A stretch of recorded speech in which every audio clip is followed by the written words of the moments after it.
Emilio, otra vez es un placer tenerte aquí esta tarde y eres una persona bueno, se encuentra muchísima información sobre ti, muchísimos vídeos, temas muy variados y además que eres un escritor que publica muchísimo, o sea que la gente casi te conoce casi tan bien como tu misma familia, casi diría, ¿no? Por la cantidad de información que se puede encontrar tanto en tanto en la web como también a través de tus libros.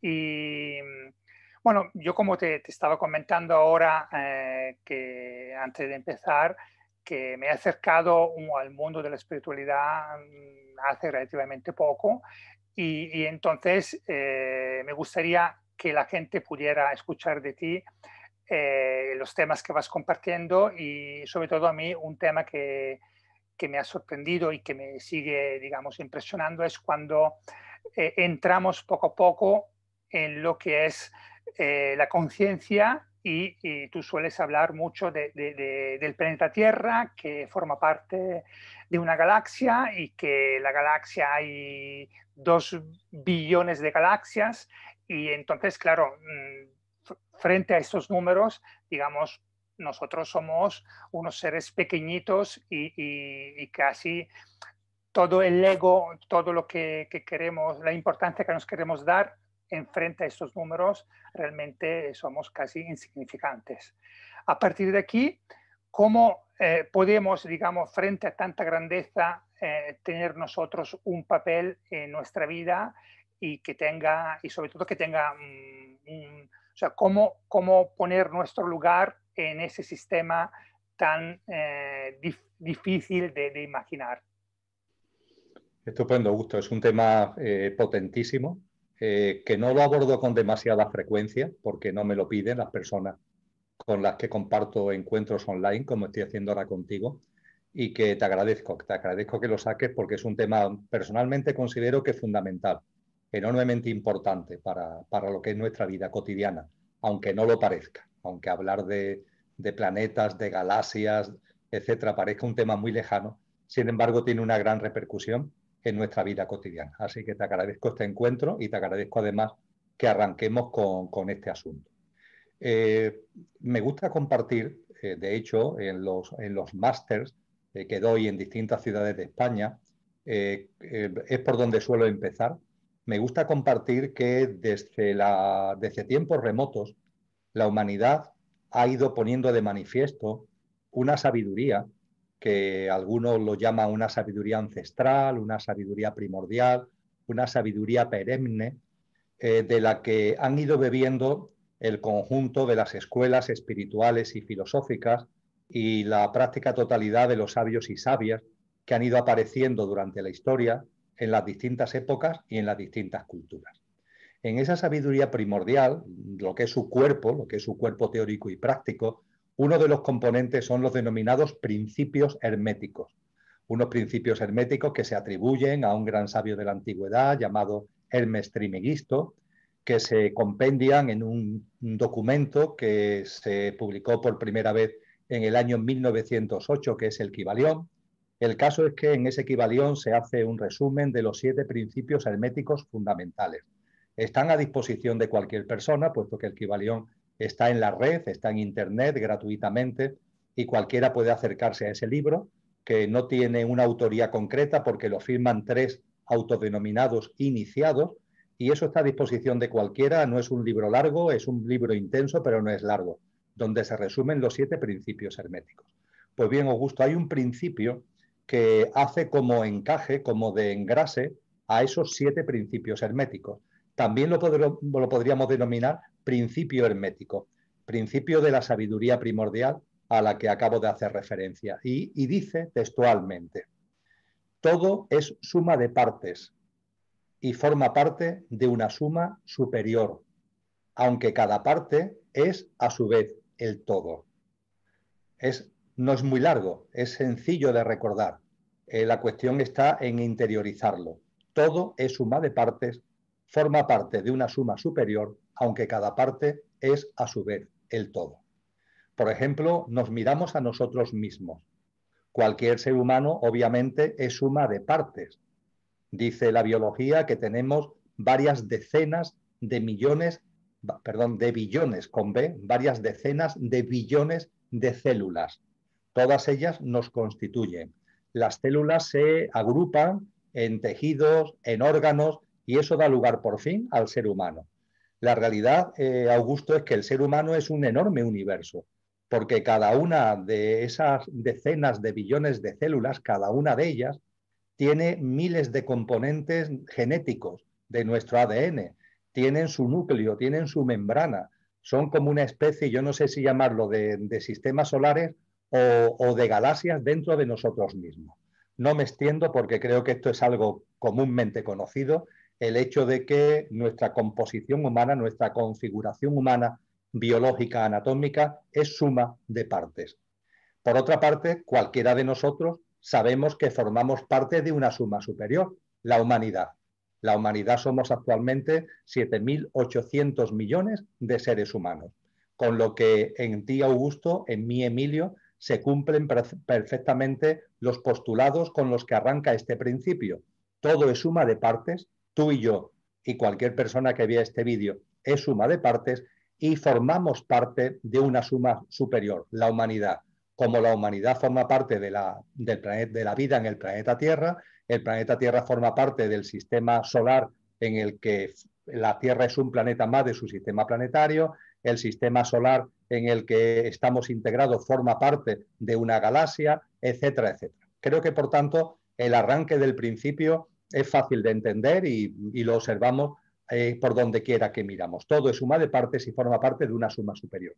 Pero el principio dice algo más. El principio dice que cada parte es a su vez el todo.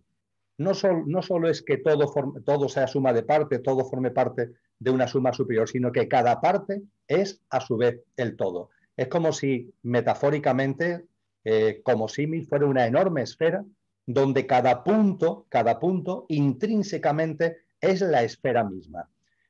También es lo que hoy día con los hologramas sabemos que ocurre. Por ejemplo, cuando tenemos una foto convencional, esas fotos que hacíamos antiguamente, o cuando tenemos una foto hecha con modelos digitales, pero que plasmamos en papel, si yo tengo una foto contigo y varios amigos que os habéis reunido y tú me envías la foto, esa foto, eso pues reúne ese momento, el momento del encuentro con tus amigos. Pero si por las razones que fuera esa foto se rompe a trozos, rompemos la foto en muchos trozos y solamente aparece, por ejemplo, en el trozo que yo tengo, solamente aparece tu cara, yo veré en la foto a ti, te veré en la foto a ti, pero no tendré ni idea del resto de personas que te acompañaban en ese encuentro, porque al haberse roto la foto, la información que tengo se reduce a la cara que veo en ese trocito de foto que yo tengo. Esto no ocurre en los hologramas. Los hologramas tienen la característica muy peculiar de que aunque el holograma se fragmente, cualquier trozo del holograma reúne la información completa.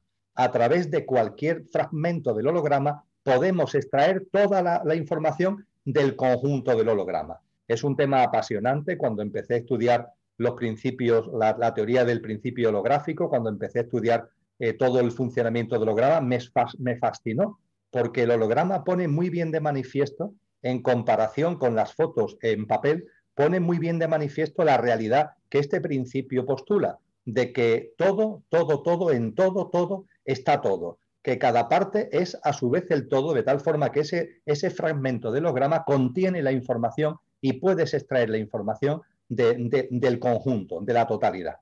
Esto es además a lo que se referían los sabios de la Grecia clásica cuando decían: conócete a ti mismo, conócete a ti mismo. Decía la escuela pitagórica, decía la escuela platónica, resumió también Aristóteles: conócete a ti mismo, porque si te conoces a ti mismo te conocerás a ti, pero al conocerte a ti, conocerás al ser humano, conocerás el universo y conocerás a Dios. Este principio tan maravilloso del conócete a ti mismo, tan establecido en la filosofía clásica griega, es una especie de síntesis también de este mismo principio. ¿Todo ello a qué nos conduce, Augusto? Pues nos conduce a que, efectivamente, como tú planteabas, cuando observamos que el universo conocido, lo componen, según las últimas indagaciones científicas que han roto por completo los números que antes se barajaban, si el universo lo componen entre 1 y 2 billones de galaxias, 1 y 2 billones con B de galaxias, y cada galaxia tiene cientos de miles de millones de estrellas o incluso billones de estrellas, la galaxia grande más cercana a la Vía Láctea, Andrómeda, ella sola tiene, dice la ciencia, 1 billón de estrellas. Pues claro, cuando juntamos todo esto, nos encontramos con un universo conocido al que se le calculan 700 cuatrillones de estrellas. Se nos escapan, ¿verdad? 700 cuatrillones. Y estaríamos hablando de miles y miles de cuatrillones de planetas. Muchísimos de ellos, según la ciencia actual, varios trillones, quizás 50.000 trillones, con posibilidades de vida semejantes a la forma de vida que hay en el planeta Tierra.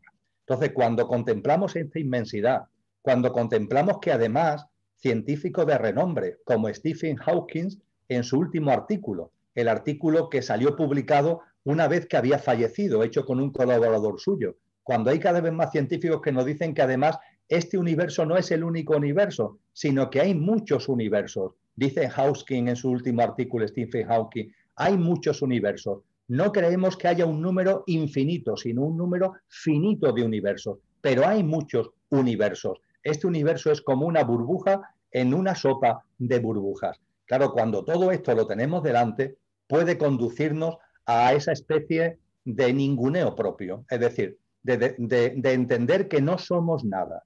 ¿Qué somos nosotros? Nada, ni una gota de agua en el océano, ni un grano de arena en el desierto. Si hacemos las comparaciones, efectivamente, el ser humano en este escenario macro que acabo de compartir y que tú nos recordabas también, no somos ni un grano del desierto en el desierto del Sahara, no somos ni una gota de océano en el océano Pacífico o en el océano Atlántico. No somos nada. Pero claro, no somos nada, Augusto, si nos miramos desde la apariencia. Es decir, no somos nada desde el punto de vista físico, emocional y mental. No somos nada desde la apariencia que tiene fecha de caducidad, la apariencia que está llamada a morir. Pero el ser humano no es solo la apariencia, el ser humano es la esencia. Y además esto es muy interesante porque cuando hay planteamientos materialistas que dicen que la vida humana es solamente la vida física y ya está, y que cuando te mueres, que naces, vives y mueres, y cuando te mueres, mueres, eso deja abierta una pregunta enormemente significativa. Y entonces, ¿todo esto para qué? ¿Qué sentido tiene la vida humana? ¿Qué sentido tiene incluso la vida en general? Si la vida es realmente el nacer, vivir una serie de años y el fallecer y todo se acaba, ¿qué sentido tiene esto en la magnificencia de este universo que cada vez conocemos mejor y cada vez nos sorprende más? El sentido común, hay algo en nuestro interior que no es una esperanza vana, tiene que ver con el uso verdadero de la inteligencia, esa inteligencia que opera como los paracaídas, es decir, que funciona cuando se abre, ¿no? Entonces esa inteligencia nos está llevando al convencimiento de que tiene que haber algo más, de que obligatoriamente en un contexto tan inmenso la vida no puede ser algo tan fugaz, tan enormemente efímero como el pensamiento materialista nos quiere convencer. La realidad es que tenemos una esencia que además la ciencia cada vez está percibiendo mejor. Como dice el gran científico Michio Kaku en el prefacio de su obra Hiperespacio, hay una esencia y hay una apariencia. Y menos mal que es así, dice él, porque si no, ¿qué sentido tendría la ciencia? Si nada más que fuera el mundo material de la apariencia, la ciencia hace mucho tiempo que ya habría dicho su última palabra, habría elaborado las leyes del funcionamiento clásico, que nos describe la mecánica clásica newtoniana, de cómo funcionan las cosas, y ya habría hecho sus deberes. Pero la ciencia desde finales del siglo XIX, no digamos ya en el siglo XX y en el siglo XXI, ha descubierto que hay una esencia. Y esa esencia no está solamente fuera, está en nosotros, Augusto. Y esa esencia es la que efectivamente, siendo suma de partes y formando parte de una suma superior, hace que cada uno de nosotros sea a su vez el todo. Y cuando nos conocemos a nosotros mismos, cuando nos miramos a nosotros mismos, cuando indagamos en nosotros mismos, cuando comprobamos y constatamos los componentes de apariencia, físico, emocional, mental, pero los componentes de esencia, con el nombre que cada uno le quiera dar, espíritu, dimensión álmica y espiritual, consciencia, amor, luz, energía con mayúscula, el nombre que cada uno le quiera dar. Cuando constatamos que todo esto está en nosotros, eso nos abre las ventanas para darnos cuenta que a su vez todo es el uno es todo, y nosotros no somos un grano de arena perdido en un desierto, no somos una gota de agua en un inmenso océano, somos el océano. El océano, y con esto termino, Augusto, el océano, esta sopa de burbujas de muchos universos, y este universo en el que estamos, con sus billones de galaxias, con sus cuatrillones y cuatrillones de estrellas, es nuestra casa. Es intrínsecamente nosotros y es nuestra casa. Y nuestra dimensión real, nuestra esencia, no vive solamente en este plano, vive en todos los planos. Nosotros lo podemos poner en tiempos lineales. La realidad es que el tiempo no funciona así en la escala macro, como también la ciencia está dilucidando. Pero si para que nuestra mente lo entienda, lo ponemos linealmente, nosotros vivimos en muchos planos. Ahora nuestra esencia está encarnada en el plano humano y desarrollamos muchas vidas, muchas de experiencia en el plano humano a través de una cadena de vida o de reencarnaciones. Pero hemos estado en muchos otros mundos, hemos estado y hemos experimentado y vivido desde la esencia, no desde mi apariencia. Tú y yo, lo que somos realmente, las personas que están viendo este vídeo, hemos desarrollado y vivenciado experiencias en muchos planos, en planos de mucha mayor vibración, en el contexto de este universo y de sus distintas dimensiones. Y después de la experiencia humana, que es prolongada en nuestro concepto del tiempo, viviremos también experiencias otra vez en muchos otros planos y en otras muchas dimensiones. Los antiguos nos decían que lo que somos como esencia viene descendiendo en planos vibracionales cada vez más densos, viviendo experiencias, viviendo vivencias, viene descendiendo hasta llegar a este plano material donde se desarrolla la vida humana. Y una vez que aquí hemos desarrollado la vida humana, comenzamos el proceso evolutivo no hacia abajo, sino hacia arriba. Y tanto hacia abajo como hacia arriba vamos recorriendo todo este magno escenario que acabamos de compartir, que es realmente nuestra casa. Es como si esa casa tuviera muchas habitaciones. Ahora estamos en la habitación de este plano material que llamamos la vida, pero realmente nuestra casa tiene muchísimas habitaciones. Y por todas esas habitaciones vamos viviendo y vamos experimentando y vamos pasando. No somos una gota de agua en el océano, somos el océano mismo. Conócete a ti mismo y conocerás al ser humano, conocerás el universo y conocerás a Dios. Es el principio de la filosofía clásica griega, de la escuela pitagórica, y tiene que ver intrínsecamente con el hecho, y concluyo, de que todo es suma de partes, forma parte de una suma superior y a su vez cada parte es el todo. Muy interesante, como siempre, escucharte. Continuando siempre en este tema, tú a veces compartías que nosotros somos como un móvil que a veces lo tenemos apagado. O sea, el hecho de poder conectar con el universo depende de nosotros, de encender este móvil para que el universo se pueda comunicar con nosotros. De hecho, esto lo dice incluso la física cuántica, que ha descubierto que hay personas que, por ejemplo, gemelos que han podido comunicarse sin haberse conocido nunca, han podido comunicarse, encontrarse, y esto, digamos, ya es una realidad. La ciencia lo ha podido demostrar. Pero esto ya se sabía desde hace miles de años, porque la espiritualidad siempre decía que podemos comunicarnos con el universo siempre y cuando podamos encender este móvil. Entonces, digamos, la persona, ¿cómo puede acercarse a esto?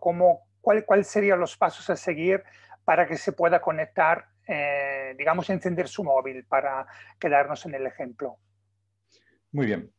La experiencia humana, es decir, la experiencia que estamos desarrollando en esta vida y en la cadena de vidas que desplegamos en este plano, la experiencia humana, tiene dos fases fundamentales. La primera fase es la experiencia ligada a la percepción del yo, el sentimiento del yo, la autoconsciencia del yo. Eso no se tiene en otros planos. En el mismo ámbito en el que estamos, en el mismo plano material en el que estamos, No todas las formas de vida tienen autoconsciencia. Una piedra que tiene una forma de vida no tiene una percepción de sí misma como yo, como sujeto, y ve a los otros y a los demás. Un árbol no tiene conciencia de yo. Un animal no tiene conciencia de yo. Tiene un mundo precioso, también tienen mundos emocionales, tienen mundos mentales, pero no tienen conciencia de yo. En este plano material en el que nos encontramos, la conciencia de yo está en el ser humano. Y cuando nuestra esencia encarna en este plano material en seres humanos y va teniendo una cadena de vidas, lo primero que vivimos es la experiencia del yo, que es un éxito de la evolución. Ha habido una enorme evolución para que pueda surgir una forma de vida humana que tenga esa conciencia de yo. Y nuestra esencia se encarna y está encarnada en ese contenedor que tiene esa conciencia de yo, en el ser humano que tiene esa conciencia de yo. Pero eso es la primera fase. La primera fase es la vivencia de ese éxito de la evolución, que es la conciencia de yo. Pero hay una segunda fase. Hay una segunda fase a la que nos han llamado precisamente los maestros y maestras y la totalidad de las grandes escuelas espirituales y filosóficas. La segunda fase consiste en, habiendo experimentado el yo, trascenderlo. Habiendo experimentado el yo, dar un paso más allá. Habiendo experimentado el yo y habiéndote identificado con la apariencia, habiéndote identificado con tu pequeño yo, habiendo creído que tú eres Augusto en no sé qué vida con no sé qué nombre, que yo soy Emilio en no sé qué vida con no sé qué nombre, en no sé cuántas vidas con no sé cuántos nombres, habiéndome identificado y fascinado con mi pequeño yo, con la parte efímera del componente humano, con la apariencia, a través de las reencarnaciones vamos abriendo la conciencia. A través de las reencarnaciones, por las experiencias, por todo lo que en ella desplegamos, vamos abriendo la conciencia. Y debe haber un momento en la vocación humana, debe haber un momento en el destino humano en donde empezamos a trascender el pequeño yo. Es lo que Willy Jigger, ese gran monje benedictino que ha hecho tantísimo, ya muy mayor, que ha hecho tantísimo por traer el Zen a Europa, él habla de una conciencia transpersonal. Ya no te quedas encerrado en yo, y como él dejó escrito, él nos dijo, el yo es un éxito de la evolución, pero ojo, no te quedes ahí, tienes que seguir evolucionado, porque lo que es un éxito de la evolución puede convertirse en un obstáculo para que sigas evolucionando. Es también lo que Tina Han nos ha hablado a través de esa percepción intrapersonal de la vida. El sujeto que se ha encerrado en el sujeto, hay un momento evolutivo en el que empieza a abrirse y empieza a percibir que esa separación entre el sujeto y el objeto ha sido una separación ficticia, precisa, pertinente y necesaria para vivir la experiencia de yo, pero realmente ficción, realmente ilusión, porque esa percepción del yo encerrada no se corresponde a la realidad. La realidad es la unicidad, una enorme unicidad que se plasma en la diversidad. Pero claro, esa diversidad está plenamente integrada en la unicidad. La luz la vemos expuesta a nuestro alrededor en múltiples colores, ¿verdad? Ahí está el arco iris que vemos en el cielo, con múltiples colores. Pero ¿qué hay detrás del arco iris? Luz blanca, estrictamente luz blanca. La luz blanca, cuando pasa un prisma o algo que haga efecto prisma, abre su espectro vibracional y se muestra como distintos colores. Pero el verde, el amarillo y el naranja forman parte de la unidad de la luz blanca. Son diversidad, pero forman parte de la unicidad. Exactamente igual ocurre en el universo, en la existencia. Todas las formas de vida, las maravillosas expresiones y manifestaciones que hay por un lado y por otro, todo a su vez forma parte de esa unicidad. Cuando empezamos a darnos cuenta, cuando empezamos a trascender, cuando empezamos a integrar esto, es cuando empezamos a percibir que hemos tenido el móvil apagado, que realmente al enfrascarnos, al meternos nosotros mismos en el pequeño yo, en el sujeto, nos hemos alejado, hemos roto las relaciones con lo de fuera, nos hemos separado voluntariamente, nos hemos distanciado voluntariamente de todo lo que nos rodea, que tiene una íntima conexión con nosotros. Y en la medida en que vamos saliendo de ese frasco, en la medida en que vamos saliendo de esa especie de autoprisión en la que nos hemos metido, empezamos a percibir cosas.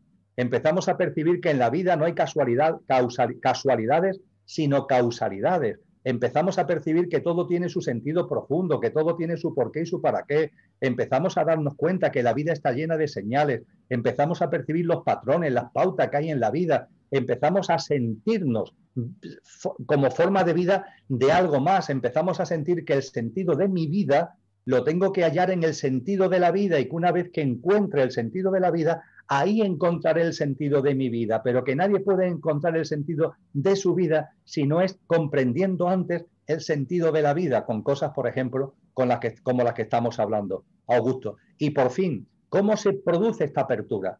¿Cómo se produce este encender el móvil? Pues es muy sencillo, porque es una práctica diaria, y es una práctica diaria de ser humanos, plenamente humanos. Porque lo cierto es que cuando nos metemos, nos enfrascamos con el pequeño yo, no somos humanos, somos otra cosa.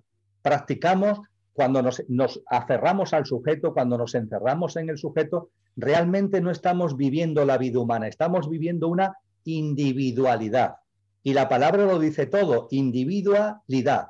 Es decir, un sujeto que todo lo ve dual, yo y el otro, lo blanco y lo negro, lo positivo y lo negativo, lo bueno y lo malo, etcétera, etcétera, etcétera. Trascendemos la individualidad para ser plenamente humanos. Y el ser plenamente humano, tenemos las capacidades necesarias, tenemos un plano mental con una mente concreta, como dice la psicología, pero también, como apuntan muchos psicólogos, con una mente abstracta, capaz de percibir y de atender lo trascendente que tiene que ver con la apertura de este móvil. Cuando somos plenamente humanos es cuando el móvil se pone de manifiesto. ¿Y cómo somos plenamente humanos? Pues con una vida que sea coherente con lo que somos, con una vida que a cada instante sea consistente y coherente y consciente con lo que realmente somos. No con ese pequeño yo efímero, que es lo que nos lleva a ser egoístas, nos lleva a ser egocéntricos, es lo que nos lleva a andar por la vida casi siempre enfadados, intentando dominar, controlar e imponer nuestros criterios a los demás, lleno de turbulencias emocionales y mentales, despreciando a los demás seres humanos y despreciando a las otras formas de vida, con un especismo que hace que miremos a la naturaleza por encima del hombro, etcétera, etcétera, etcétera.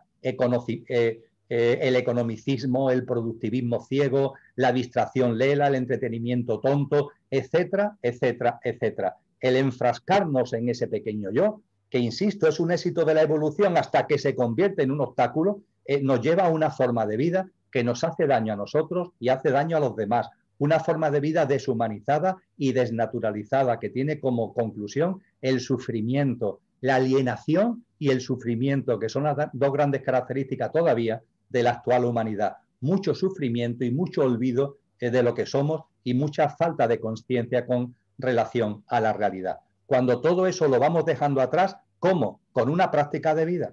Una práctica de vida donde, por ejemplo, vayamos moderando nuestro ritmo de vida. Una vida más sencilla y más alegre, una vida menos trepidante, menos basada siempre en el estrés y en el culto a la velocidad, una vida donde tengamos espacios de silencio, una vida donde tengamos también una capacidad de autoobservación, una mirada de vez en cuando hacia nosotros mismos para percibir cómo estamos, una vida que no se deje arrastrar, ¿no?, por todas esas falsas creencias que desde la deshumanización nos hemos metido a nosotros mismos y que nos han hecho convencernos de la necesidad que tenemos, las necesidades artificiales, es decir, una forma de vida donde las necesidades básicas, las elementales que todo ser humano puede tener, han sido incrementadas enormemente con muchas necesidades artificiales, y con relación a esas necesidades básicas y esas necesidades artificiales necesitamos mucho de cada una y lo necesitamos mucho. La vida sencilla y alegre practicada, por ejemplo, por el santo de Asís, por San Francisco de Asís, es la que decía: necesito poco y lo poco que necesito lo necesito poco.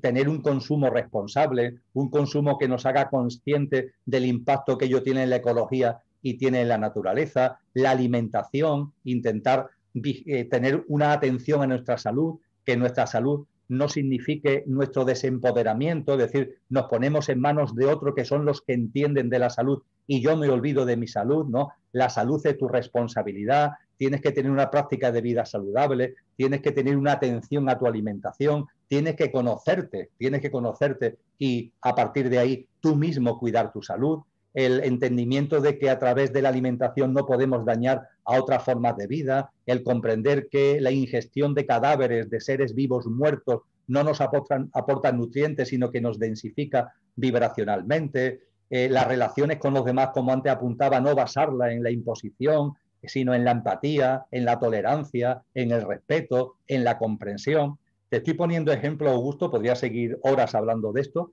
te estoy poniendo ejemplo de lo que son prácticas de vida que se plasman en cada instante, no son teorías, son prácticas de vida que se plasman en cada instante de nuestro día a día, y cuando esas prácticas de vida que tienen que ver con lo que realmente somos, que son coherentes y consistentes con lo que realmente somos, la vamos poniendo en práctica, eso nos va sacando de la prisión del pequeño yo, nos va abriendo las antenas, nos va permitiendo tener otras percepciones, hace que el móvil se encienda y empezamos a tener esa conexión íntima con la vida que nos rodea y con todos los demás. Es una práctica de vida coherente desde la sencillez y desde la conciencia la que enciende el móvil. Y no hay otra forma de encenderlo. En los Yoga Sutras de Patanjali, que en versión escrita datan del siglo II, pero en boca oído vienen de mucho antes, esos Yoga Sutras de Patanjali, que son la base fundamental de todas las escuelas de yoga y de transformación interna que hay en el mundo, además de establecer las pautas, que son prácticas de vida, para ir avanzando en lo que es una vida más sencilla, una vida más equilibrada y más serena en lo emocional y lo mental, etcétera, etcétera, nos dicen con claridad que en la persona que va avanzando en ese camino empiezan a aparecer una serie de facultades, que en el lenguaje del yoga se llaman siddhis, una serie de capacidades que nos pueden parecer extraordinarias. Una de ellas es percibir esos patrones que te hacen tener confianza en la vida, percibir las causalidades que hay en el discurrir de la vida, es uno de esos siddhis. Empiezan a aparecer capacidades y potencialidades que no aparecen por casualidad ni como un acto de soberbia de voluntad. No, son regalos que aparecen en el humano, que aparecen en la vida humana, cuando vamos siendo más coherentes en nuestra vida cotidiana con lo que realmente somos. Así que el móvil se enciende a través de una práctica de vida coherente y consistente con lo que realmente somos, Augusto. Me ha gustado mucho porque ha sido muy concreto y yo creo que las indicaciones que has dado pues se pueden aplicar desde el minuto cero y evidentemente se necesita tiempo porque no todo es instantáneo, pero sí que sabemos cuál es el camino a seguir. Y claro, cuando uno luego va sacando capas, como decías tú, puede llegar a tener esta conexión que le permite, bueno, de saber leer todo lo que pasa como un mensaje del universo hacia nosotros mismos. O sea, un diálogo que se establece, como tú decías, como nosotros somos, y entonces podemos comunicarnos con un universo tan grande como lo explicabas al principio. Haciendo un paso más adelante, digamos, con lo que tú decías al principio, que nosotros estamos en un universo entre muchos universos. O sea, sin la pretensión de ser exhaustivos y de llegar a explicarlo todo. Evidentemente, igual es imposible tampoco hacerlo en esta sede con una pregunta, pero para iluminarnos un poco de dónde podríamos llegar, cuáles podrían ser ejemplos de diferentes universos, además del que conocemos, hasta otros niveles de universos. Lo primero, sin duda ninguna, Augusto, que es nuestro primer destino como humanos, es conocer el universo en el que estamos, conocerlo bien. En ello, la astrofísica está haciendo avances absolutamente espectaculares, como esta circunstancia que compartíamos hace un momento de que este universo no es el único, sino que hay otros muchos universos. En la medida en que estamos conociendo más este universo en el que nos hallamos, las sorpresas van de una en una, se acumulan las sorpresas. Por ejemplo, cada vez hay una mayor percepción de distintas formas de materia. Ya sabemos que la astrofísica y la física nos hablan de que en el universo no solamente existe lo que cualquiera de nosotros denominamos materia, la materia ordinaria, sino que hablan también de una materia oscura. Una materia oscura que se llama así porque no la vemos, pero que podemos percibir que está ahí porque tiene fuerza de gravedad, tiene atracción gravitatoria, con lo cual sabemos que está ahí, aunque no la llegamos a ver. Y se señala que en el universo el 5% es materia ordinaria y el 20% aproximadamente es esa materia oscura que no conocemos todavía muy bien su composición, pero que posiblemente tenga una frecuencia vibracional más elevada que esto que denominamos materia ordinaria. Pero claro, fíjate que estamos hablando de un 5 y estamos hablando de un 20%, queda el 75%. ¿El 75% qué es? La ciencia en sus balbuceos nos dice que la denomina energía oscura. ¿Y la energía oscura qué es? Es la densidad del vacío, es la presencia del vacío.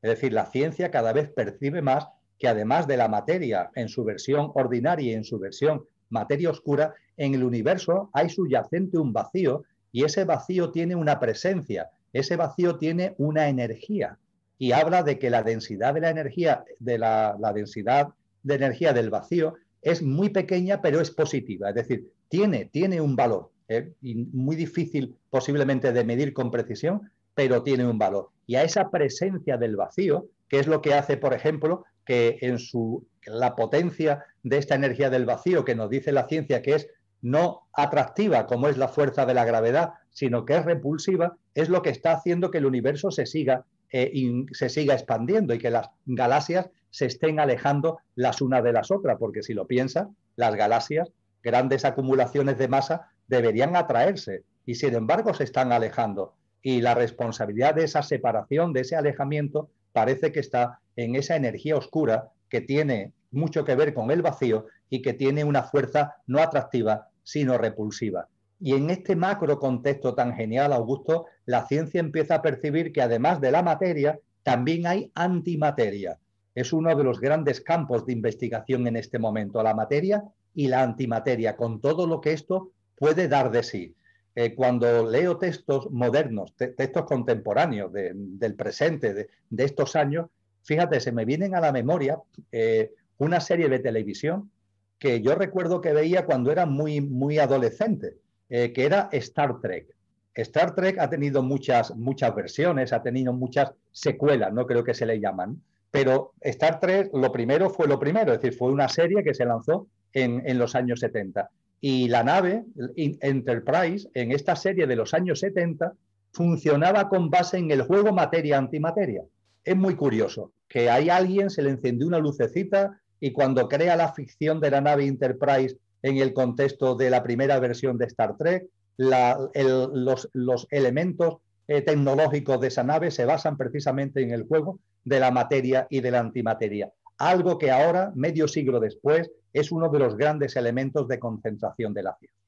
Con esto lo que quiero decir es que cuando vamos conociendo nuestro universo, a la hora de postular, a la hora de suponer cómo pueden ser los otros universos, se abre una cantidad de abanicos inmensos, porque la presencia de todo lo que estamos hablando, de materia ordinaria, de materia oscura, de la presencia del vacío y de su energía que llamamos la energía oscura, el juego de la materia y de la antimateria, en cada uno de estos universos puede ser enormemente distinta, con lo que las leyes físicas de funcionamiento de los mismos pueden ser muy diferentes. Ahora bien, hay algo que los unifica, que es su propio origen, porque con relación al nuestro, el origen mismo del universo sigue siendo un misterio. Las teorías que ha elaborado la ciencia describen muy bien desde los primeros segundos a la actualidad, pero lo que pasó en los primeros segundos, lo que pasó en las primeras trillonésimas de segundo y lo que hubo inmediatamente antes sigue siendo todavía un misterio para la ciencia. Pero hay científicos que están ahondando ahí. ¿Y qué es lo que nos dicen? Nos dicen algo que está en la sabiduría antigua, Augusto. Nos dicen algo que está en los textos hinduistas, en los textos védicos. Nos dicen cosas que autores más recientes, en el siglo XIX tenemos esa maravillosa obra que es La Doctrina Secreta, que en su volumen 1 hace una especie de síntesis de todo esto que la sabiduría antigua nos dice acerca del origen del universo. Pues bien, lo que esa sabiduría antigua dice es lo que algunos científicos están empezando a ver.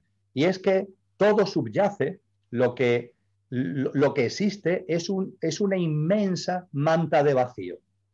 inmensa y absolutamente ilimitada, una especie de espacio suprainfinito de insustancia primordial, que es como se llamaba antiguamente, un espacio suprainfinito de insustancia primordial, que no tiene límites, que no podemos decir que sea infinito, es que es mucho más que infinito, porque al ser de insustancia, lo que en nuestra mente podríamos denominar vacío o nada, no tiene puertas, no tiene posibles límites.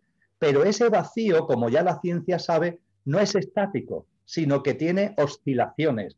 Y el origen de lo que es la infracción cosmogónica que da lugar después al Big Bang, la ciencia cada vez lo percibe más como una fluctuación del vacío en una zona de ese espacio suprainfinito. Fíjate, una fluctuación del vacío en una zona de ese espacio de vacío suprainfinito. Y de esa fluctuación del vacío en una zona que no tiene que ser muy grande, dicho en lenguaje humano, en lenguaje coloquial, en una pequeña zona de ese espacio suprainfinito, se produce un desencadenamiento de lo que nosotros llamamos energía, que produce la inflación, y después de la inflación cosmogónica por recalentamiento produce el Big Bang. Eso es lo que nos está diciendo ya la ciencia, lo que muchos científicos están postulando. Con lo que, igual que ha habido una fluctuación del vacío en ese espacio suprainfinito de insustancia primordial, puede haber continuamente muchas fluctuaciones del vacío en muchas zonas, en muchas regiones de ese espacio de suprainfinito de insustancia primordial. Y cada una de estas fluctuaciones estaría dando lugar a nuevos universos. Habría dado y estaría dando lugar a nuevos universos.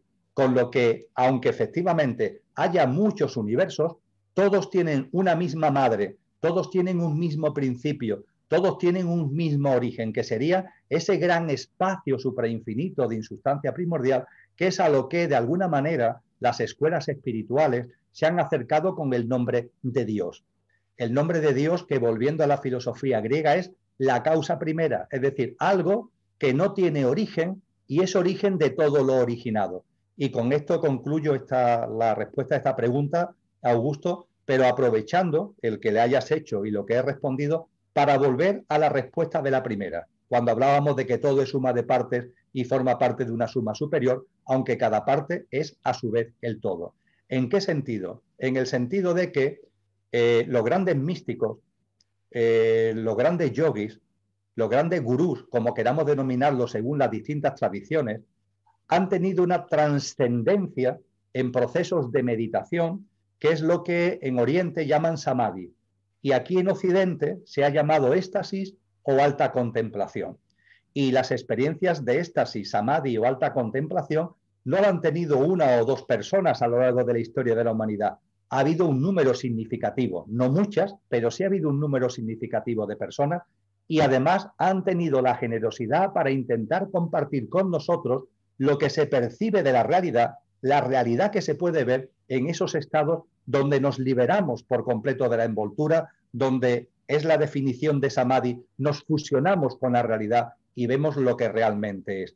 Y uno de esos grandes hombres y grandes mujeres, uno de ellos que ha sido especialmente generoso con nosotros al respecto, es San Juan de la Cruz, el santo de Ávila, que en el siglo XVI, buen compañero y buen amigo de Teresa de Jesús, en el siglo XVI él vive experiencias de éxtasis. Él la denominaba alta contemplación. Y una de esas experiencias, muchas las comparte en sus poemas. Y en una de ellas nos dice Juan de la Cruz, que lo que ve, cuando ve eso, percibe ese espacio suprainfinito, que él dice, entréme donde no supe y quedéme no sabiendo, nos dice en un poema. Y en otro poema nos dice, no sé su origen, pues no le tiene, pero bien sé que es el origen de todo lo que lo tiene. No sé su origen, pues no le tiene. Es la causa primera. Ahí no hay origen. No sé su origen, pues no le tiene. Pero bien sé que es el origen de todo lo que lo tiene. Porque de esa causa primera todo se causa. De esa causa primera todo deviene. Y formularíamos entonces ese principio hermético que compartíamos hace un rato, lo podríamos formular parafraseando a San Juan de la Cruz de la siguiente forma. No sé su origen, pues no le tiene.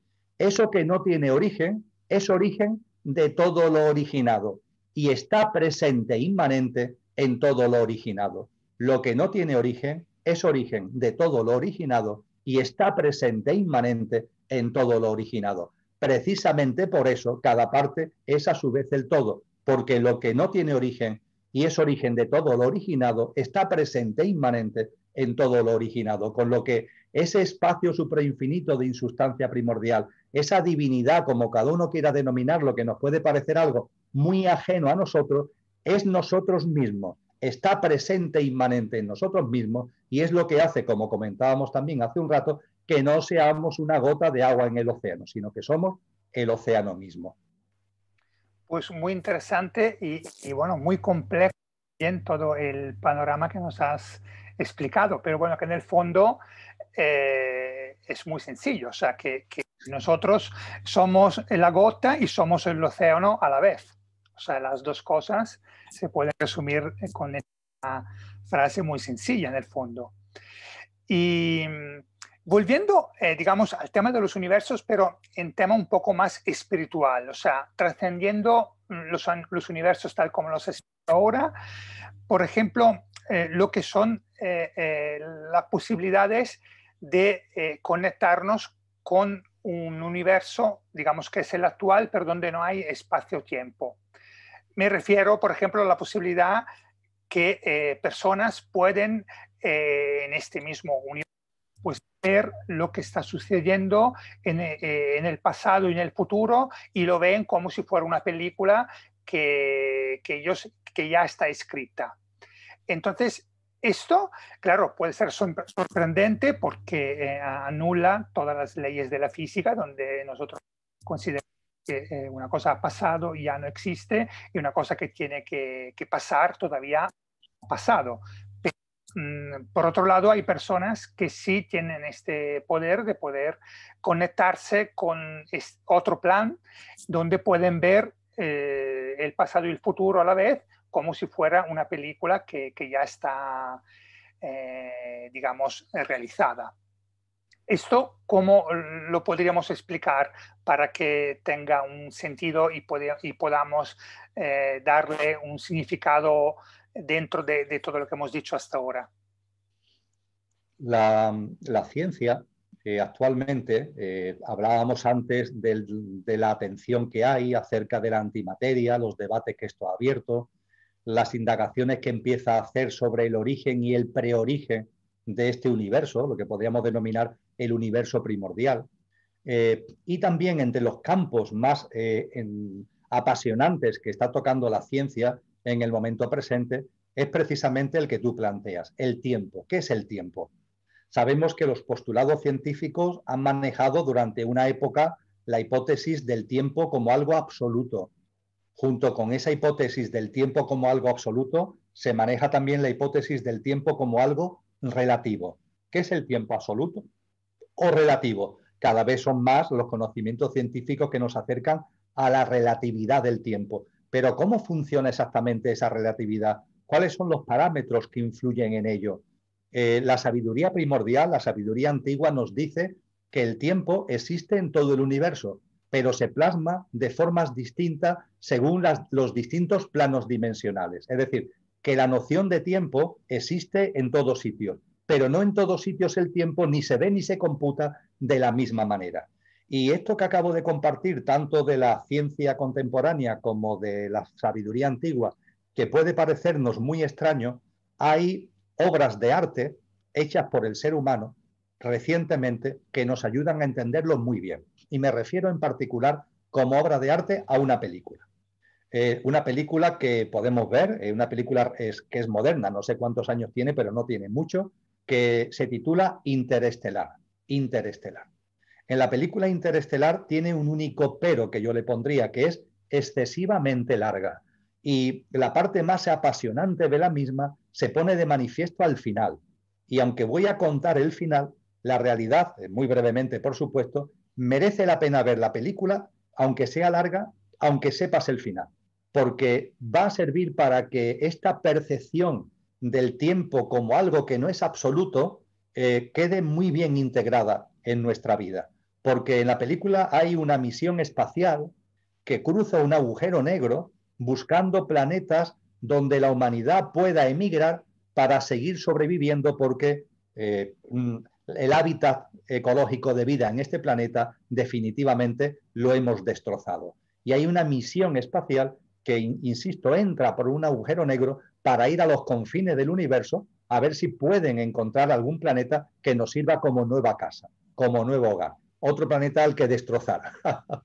Permíteme la broma. Otro planeta al que mirar por encima del hombro y también deteriorarlo hasta que no podamos vivir en él. Permíteme la broma como nota a pie de página. Claro, cuando pasan ese agujero negro, la misión espacial que llevan a cabo pone muy bien de manifiesto la relatividad del tiempo. Hay un planeta que posiblemente pueda servir de vida para la Tierra y donde hay varios tripulantes de la nave espacial que bajan al planeta. Pero hay uno que se queda en la nave y el que se queda en la nave está girando con la nave al lado en torno al planeta, claro. Pero el agujero negro está muy cercano, con lo que cuando la nave está aquí, está muy cercano al agujero negro. Y el agujero negro tiene unas características que conoce la ciencia actual y es que distorsiona el espacio temporal. En definitiva, no me enrollo. ¿Qué sucede? Que cuando los que han bajado al planeta vuelven a la nave, para ellos han pasado 2 horas. En cambio, para el que está en la nave, está desesperado, está medio loco, porque para él han pasado 26 años de soledad. 26 años. Claro, los que vuelven no lo entienden, pero ¿cómo para nosotros pueden ser 2 horas y para ti 26 años? 26 años no ficticios, reales, que esa persona ha envejecido, han pasado por él un poquito más de un cuarto de siglo. Las interferencias gravitacionales y las ondulaciones del espacio-tiempo de la nave cuando en cada giro al planeta se acercaba al agujero negro, distorsiona por completo el tiempo para el que está dentro de la nave, pero no para los que están en el planeta. Y al final de la película, Augusto, el protagonista, ya nada más que queda uno, el protagonista de la película, la emisión termina muy mal y él cae en el agujero negro, en ese famoso agujero negro cae. Y hay una civilización alienígena que es de hecho la que crea el agujero negro para que la humanidad pueda acceder a otro mundo habitable. La civilización alienígena se compadece de él y le intenta generar dentro del agujero negro, le intenta generar un hábitat de supervivencia. Y claro, la civilización alienígena sabe que nosotros tenemos un concepto de tiempo que no es el suyo, pero intentan acercarse al concepto de tiempo que tenemos nosotros para que ese hábitat que crean para el protagonista, él pueda sobrevivir ahí. Y lo hacen lo mejor que pueden. Pero ¿qué ocurre? Que efectivamente le ponen un tiempo medible, pero en lugar de hacérselo como nosotros percibimos el tiempo, que es horizontal, dentro del agujero negro al protagonista, le crean un mundo temporal, pero en vertical. Y es muy gráfico, en la película se entiende muy bien, estoy siendo muy rápido porque el tiempo es oro en un vídeo, estoy siendo muy rápido, pero en la película se entiende muy bien, con lo que el protagonista se puede mover de arriba abajo por toda su vida, por todo el espacio temporal sin ningún problema. Puede ir de su vida actual, se puede remontar a cuando era un niño o cuando era un adolescente o cuando estaba a punto de enfrascarse en esa misión espacial que ha terminado tan mal. Y de hecho él intenta, al ponerse ahí en el momento en el que él se iba a ir, es el principio de la película precisamente, que al principio de la película no se entiende y se entiende al final. Él intenta de alguna manera comunicarse con él mismo para decir, no te vayas, no vayas a este viaje porque esto va a terminar fatal. El tiempo, nosotros lo vemos así, los alienígenas saben que nosotros tenemos una percepción del tiempo distinta a la de ellos y al crearnos un hábitat lo crean así. Por tanto, fíjate, esto es algo que se acerca muchísimo. Esta película está basada en postulados científicos de vanguardia y nos pone muy bien de manifiesto lo relativo que es el tiempo. 2 horas para uno, 26 años para otro, el tiempo es lineal o el tiempo es vertical, o cómo se puede realmente desarrollar el tiempo en otros planos vibracionales. Es algo tremendo que debemos ser conscientes y que está en los postulados de la ciencia actual, que sabe que cuando una persona va a una determinada velocidad, el tiempo pasa de forma distinta a la persona que está en estático. Cuando esa velocidad es muy grande y se acerca a la luz, las distorsiones son enormes y lo que puede ser un año para una persona puede ser un siglo para los que están en estáticos. Son temas francamente interesantes que lo que nos debe servir en nuestra vida diaria es para percibirnos que dado que el tiempo es relativo, lo único verdadero en la vida es el momento presente. Dado que el tiempo es relativo, lo único verdadero que hay en la vida, lo que es la vida misma, es el momento presente. Estamos siempre entre el pasado y el futuro, y además visto de forma lineal. Ahí se pasa el ser humano la vida. Lo que viví y además normalmente lo traigo a mí para machacarme, lo cual ya es el colmo del masoquismo, estoy dándole vueltas a algo que ya no es, puesto que existió cuando fue presente. Lo que llamamos pasado existió cuando fue presente, pero ya no existe, ya es pura ficción. Y lo traemos mentalmente aquí para machacarnos en la mayoría de las ocasiones. Y también el futuro, normalmente para no hacer hoy lo que de verdad sentimos que tenemos que hacer y autoconvencernos, autoengañarnos, ya lo haré mañana, cuando pase esto, cuando tenga esto, cuando se den estas circunstancias. Y el miedo que tenemos a hacer las cosas hoy que corresponden, lo sustituimos por otra palabra que empieza por M, que es mañana, pero que es un autoengaño, cuando lo que realmente tenemos es miedo. El momento presente. Cuando hablamos del tiempo, cuando estudiamos en el ámbito de la física y de la astrofísica el tiempo, cuando nos acercamos a lo que la sabiduría antigua nos habla del tiempo, la conclusión finalmente siempre es el mismo. Lo eterno, la realidad es lo eterno, pero lo eterno es un momento presente continuo que se despliega eternamente, un momento presente continuo que se despliega eternamente. Y la vida está en vivir ese momento presente. Como no estés viviendo el momento presente, estás viviendo una ficción, estás viviendo una ilusión. Todos estos conocimientos científicos y de sabiduría primordial nos llevan a vivir el aquí ahora, a estar en el momento en el que realmente yo puedo, desde la actitud con la que vivo, porque esa es la clave, la actitud con la que vivo el momento presente, puedo modular la frecuencia vibracional. Modulando la frecuencia vibracional del momento presente que vivo, todo está a mi disposición, porque puede venir lo que sea, pueden suceder las cosas que sean, pero yo tengo el poder con la vibración, con la graduación, con la modulación de la actitud con la que vivo, eso que llamo positivo, eso que llamo negativo, eso que llamo blanco, eso que llamo negro, eso que llamo bueno, eso que llamo malo. La clave está en que yo tengo la capacidad, tú tienes la capacidad, todos tenemos la capacidad de modular vibracionalmente la actitud con la que lo vivimos. Y cuando esa frecuencia vibracional la modulamos en consonancia con la divinidad, con eso que no tiene origen, pero está en todo lo originado, presente, inmanente, cuando lo modulamos alineados con esa vibración, todo encaja y tenemos un poder inmenso, absolutamente imposible de describir en términos mentales de la mente concreta y a la que nos han acercado algunos maestros y maestras a lo largo de la historia de la humanidad. Gracias. A modo de conclusión y resumiendo todo lo que hemos dicho hasta ahora, hemos empezado hablando de la persona que es como el grano de arena, que al mismo tiempo es el universo en su complejidad. Y ahora lo que has acabado de decir ahora, que el momento presente viene a ser la eternidad. O sea, el presente y la eternidad se pueden unir, así como el grano de arena es el desierto en su complejidad. Y para concluir esta charla muy interesante, no te haré ninguna pregunta y quiero que seas tú a decir libremente lo que en este momento se te pueda ocurrir a modo de conclusión y con el mensaje que digamos te pueda llegar en este momento. Pues mis palabras para terminar, Augusto, en primer lugar, y no son de protocolo, son palabras de agradecimiento.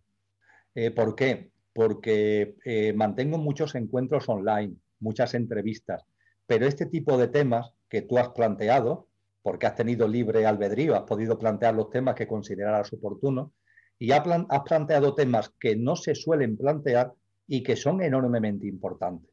Porque además tú has ido haciendo unas apostillas finales a las reflexiones muy prolongadas que yo he venido compartiendo y todo pone de manifiesto que estas grandes cuestiones que hemos hablado tienen plasmaciones directas en la vida cotidiana.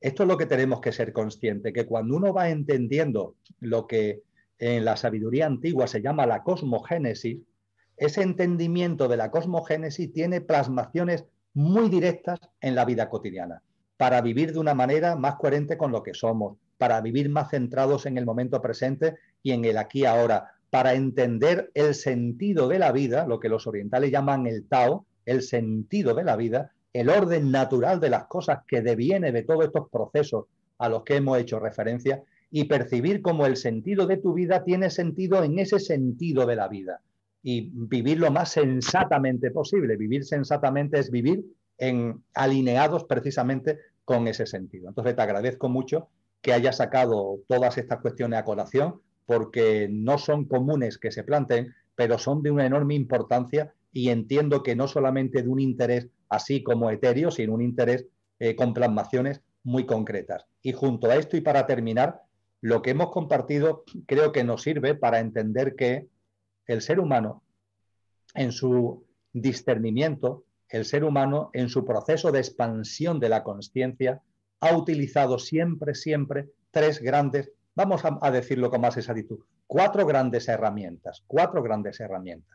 Y ha habido un momento de confusión en el devenir humano que las hemos fragmentado, que las hemos roto y que las hemos enfrentado entre sí, como si fueran contrarias, cuando realmente no son contrarias, son las patas, las cuatro patas de una misma mesa, que es la mesa del conocimiento de nosotros mismos y del conocimiento de todo lo que nos rodea, que es la mesa del discernimiento, que es la mesa de la sabiduría. Esas cuatro patas tienen que ver con la ciencia, la espiritualidad, las artes y la filosofía. La filosofía, las artes, la espiritualidad y la ciencia. Me da exactamente igual el orden. Todas conducen a lo mismo. Es la indagación del ser humano desde lo más íntimo, desde su parte más esencial, acerca de la vida, acerca de la existencia, acerca de la naturaleza de las cosas.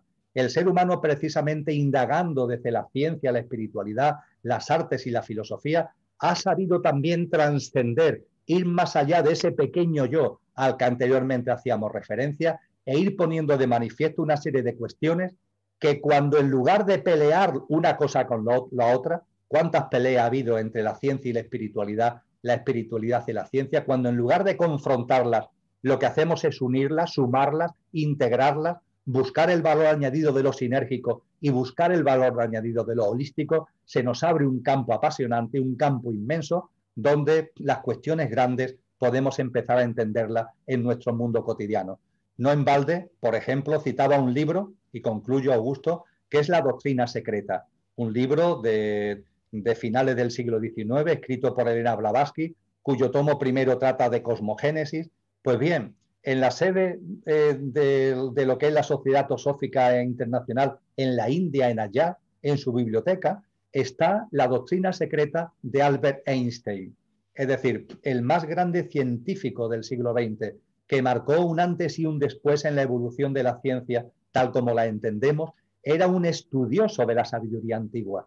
Y esos tomos de la doctrina secreta de Einstein, que su hija legó como especie de testimonio, ¿no?, a esa magna biblioteca, en esos textos de la doctrina secreta de Einstein se pueden comprobar que está escrito por arriba y por abajo, subrayado, con anotaciones de página. Es decir, ese gran científico percibió claramente que la espiritualidad tiene también su sabiduría y que la sabiduría de la espiritualidad no es contraria a la sabiduría científica, que hay que aunar las dos. Y muchos de los postulados que Einstein manejó a lo largo de su vida tienen que ver, están sacados directamente de esa sabiduría antigua, que él además supo poner en colación con las indagaciones, investigaciones y resultados de la ciencia contemporánea. Así que creo que por ahí van los tiros, y esto lo que tienes que hacer es abrirnos un campo de esperanza y también un campo de comprensión de las cosas mucho más amplio, sin encerrarnos en nosotros mismos ni encerrarnos en una forma sesgada de ver la realidad. Pues Emilio, muchísimas gracias. Yo seguiré escuchando los vídeos que vas publicando porque desde allí me iré formando todavía más y espero que sea este vídeo de utilidad para la gente que lo mire. Y nada, muchas gracias por tu labor y por tu disponibilidad. Gracias a ti, Augusto. Muchas gracias. Hasta luego.